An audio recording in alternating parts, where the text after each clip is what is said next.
नमस्ते गुरुजी। शुक्रिया बेटा, क्या नाम है? सीमा। तारीख बताओ बेटा। तारीख तो ढंग से मतलब सही नहीं है गुरुजी। क्यों? कुछ मोटा मोटी पता हो तो बताओ, हम बता देते हैं, नहीं तो कोई बात नहीं। नहीं पता है गुरुजी। चलो आपकी आवाज से बात करते। जी। दही की खटाई या कोई खटाई बेसन के आइटम के साथ आज कोई खटाई वगैरह कुछ चीज खाई है आपने? जी। अपने घर से जब निकली हैं हमसे मिलने के लिए तो जी। एक अंधा मोड़ था, टर्निंग थी, ढलान थी, जहां से आप आई हैं। सही बात है गलत है? जी। सही बात है। सही। ये आपकी आवाज बताती है। आपकी आवाज बताती है कि पिछले 3 साल में जितने बाल आपके झड़े हैं उतने पहले कभी नहीं झड़े। जी सही बात है। सही बात है। जी। कुछ समय से नींद भी बराबर नहीं हो रही। सही बात है। जी सही है।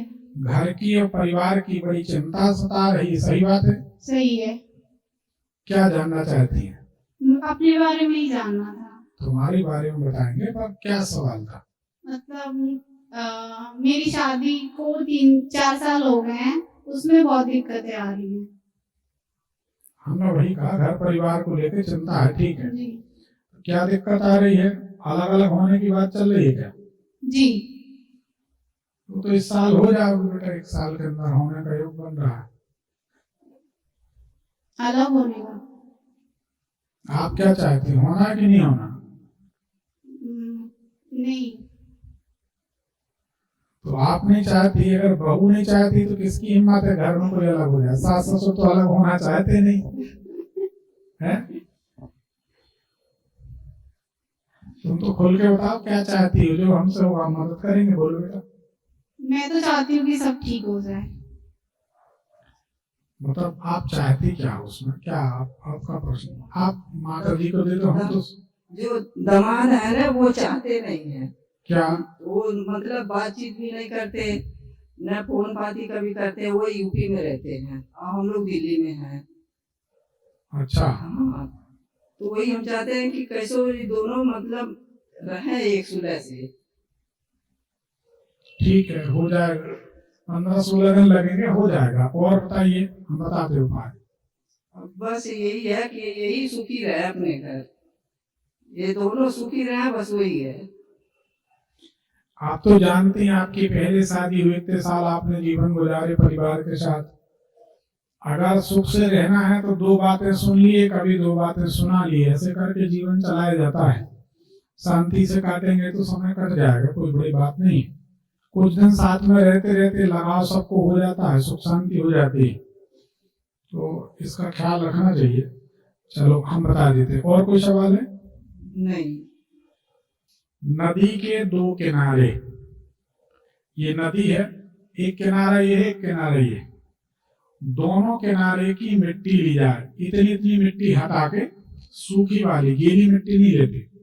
नदी के दोनों किनारे की दूर की सूखी मिट्टी ली जाए, उसको मिलाकर शिवलिंग बनाकर जो भी मनुष्य नर नारी पति पत्नी पूजन करते हैं, उनका बिगड़ा दाम्पत्य जीवन फिर से ट्रैक पे, पटरी पे आ जाता है। 45 दिन इसको करना चाहिए। 15-16 दिन में पति आकर घर से ले जाता है। ये व्यापार का, धंधे का विषय नहीं है। हमारा एक सूत्र है, हमारी समझ कहती है, हम ब्राह्मण कुल में जन्म लिए, भगवान ने अपने चरणों में लगाए रखा, जीवन में आप सबने प्यार स्नेह दिया, तो यकीन मानिए हम कोई भी विद्या, कोई भी साधना, कोई भी सिद्धि, कोई भी प्रयोग छुपाना नहीं चाहते। प्रयोग बहुत सारे होते हैं, हमारे पास भी हैं, लेकिन जो जिनसे समाज में कोई कुरीति फैले, अनाचार फैले, नुकसान हो, वह प्रयोग हम किसी को नहीं बताते, किसी को नहीं। लेकिन जो काम के हैं वह हम किसी से नहीं छुपाते, यह सार्वजनिक कर दिया, ऐसे ही हम बताते। तो इस प्रयोग को अगर आप श्रद्धा विश्वास से करोगी और गौरा शंकर, गौरी शंकर महादेव, अर्धनारीश्वर महादेव के नाम से उनकी पूजन करोगी, तो 15-16 दिन लगेंगे, आपके पति का फोन आ जाएगा, वो आपको लेके चले जाएंगे और दाम्पत्य जीवन सुखी हो जाएगा। लेकिन 45 दिन करना, बिल्कुल हमारा अनुभव, 45 दिन करना, फिर उसके बाद अपन को करना। 2-4 दिन महीने में 2-4 दिन बच्चियों को परेशानी होती, पूजन नहीं करती, उस समय पूजन मत करना।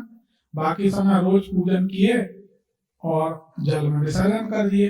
अब रोज नदी तालाब नहीं जा सकते, एक बाल्टी में थोड़ा सा जल रखा, 2 लोटा जल डाला, उसी में ओम नमो महादेवाय कहते हुए विसर्जन कर दिए। ओम नमः शिवाय सर्वश्रेष्ठ मंत्र है, भगवान शंकर की पूजन का शिव पुराण में कहा है, उस मंत्र से पूजन करें। जल पंचामृत इत्यादि से भगवान का पूजन अभिषेक करें और फूल माला बेलपत्री जो बने चढ़ा दें और विसर्जन कर दें। और उनसे एक ही प्रार्थना की, महादेव हमारा एक ही उद्देश्य है, हमारे प्रति हमको ले जाएं और हम लोग सुख से रहें। जो भी आपका हो वो आप भोलेनाथ से कह सकती हो, हमें ना बताने की जरूरत है, ना हम आपको बताएंगे, और जाके मजे से रहो। ठीक है, और कोई सवाल तो नहीं? गुरुजी शिवलिंग रोज बना के रोज विसर्जन करना है? पार्थिव शिवलिंग का मतलब ही होता है कि सुबह बनाए, पूजन किए, सूर्यास्त के पहले विसर्जन कर दिए, ये नियम है। लेकिन हमने आज तक जिंदगी में जब भी बनाए तो रात ही में बनाए, क्योंकि हमारी पूजन का ढंग अलग है।